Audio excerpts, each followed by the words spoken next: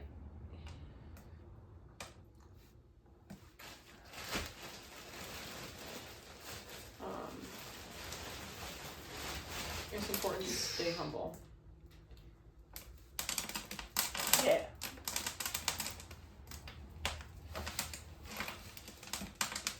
And like if we're speaking publicly, to give some thought to how things are received is part of our responsibility. It's not to be overly concerned with it, but Yeah. it's to give an accurate picture, to say what we mean, and Yeah. to like, yeah. And I think, so yes, I hear what you're saying, and I think what I'm saying is to not give it too much and not allow it to get in the way of what you're saying does happen. And it has happened. Can you say that again? I don't get it. Like, worrying about how it's going to be received too much is not what you're advocating for. Don't overthink it. Right. But I think you have.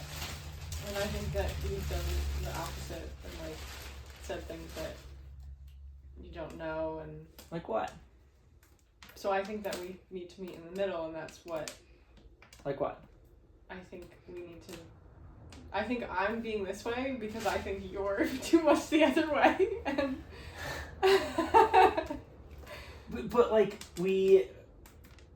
I think you broad stroke sometimes. we're and I talking think about you go in circles, and I'm like, how can this be useful to people? But also, I also want to respect your flying around. I'm gonna dump this. Just careful, the bottom usually has some hair on it. Yeah, just be careful with that.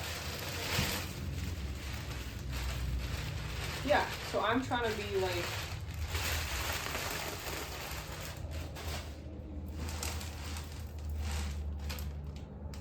maybe I'm not, yeah. I think we're getting at something, some real thing here. Yeah, because it's like, especially with that election, it's so side to side. People think we just elected Hitler. And two people thought that we elected Hitler enough to try to kill him. You know? So, And why did they do that? Why did they think that? I don't know why, but